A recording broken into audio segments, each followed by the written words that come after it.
Hey guys, thanks again for joining us for another week of Okay Now John. Sorry for the long break. It's been 3 weeks since we last had an Okay Now John devotional.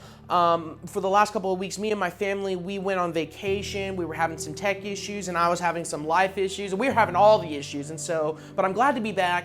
And so next week, just a couple of updates here. Next week, we're going to be getting a new camera and we're going to be using that. As you notice here, I'm actually standing up and using the screen behind me. And so we're just doing something a little bit different. If you like it, make sure to comment, like, and share. And if you don't like it, leave your suggestions down in the comment of how you think it should be better.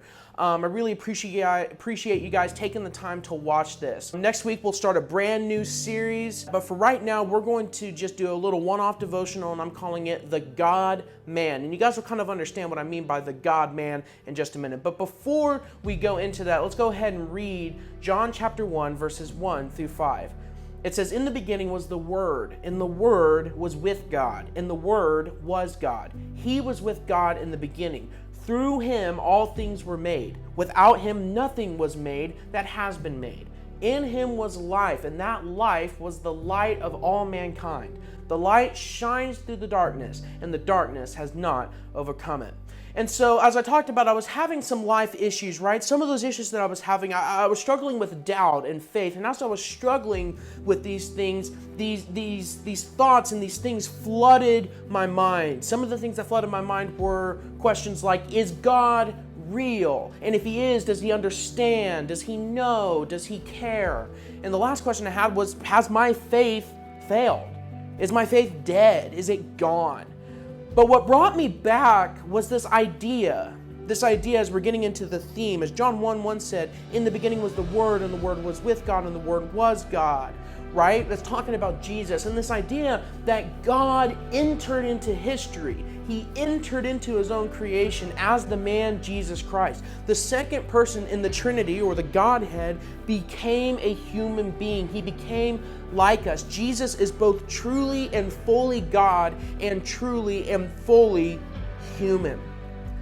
The incarnation, just to kind of explain, the incarnation is basically God, Jesus, coming into the form of a human being. That's what we call the incarnation. Now, the incarnation didn't make God any more or less real, but to us, because of the incarnation, because of Jesus Christ, he is now all the more real to us. The last verse I want to talk about is Colossians 1:15. It says, "The Son is the image of the invisible God, the firstborn over all of creation." So it's talking about just this concept of how Jesus Christ, from eternity past, the second person in the Godhead, decided to come into human history. God himself, Jesus Christ, decided to take on the form of his own creation, and not just any part of his creation, but human beings, to relate to us, to love us. Going back to those questions that I had, like, is God real? Well, how much more real can you get than God becoming a human being? The second question is, if he is real, which we established he is, does he know? Of course he knows. He became a human being. Does he understand? Of course he understands, because he went through life. And does he care? Of course he cares, because all the struggles, save for sin, he dealt with, and he understood, and he went through. God does know, God does understand, and God does care. And the last question is, has my faith failed? And the answer to that is no, because Jesus said that I will not let your faith fail. If we put our trust in Jesus Christ, if we look at Jesus, he won't let our faith fail.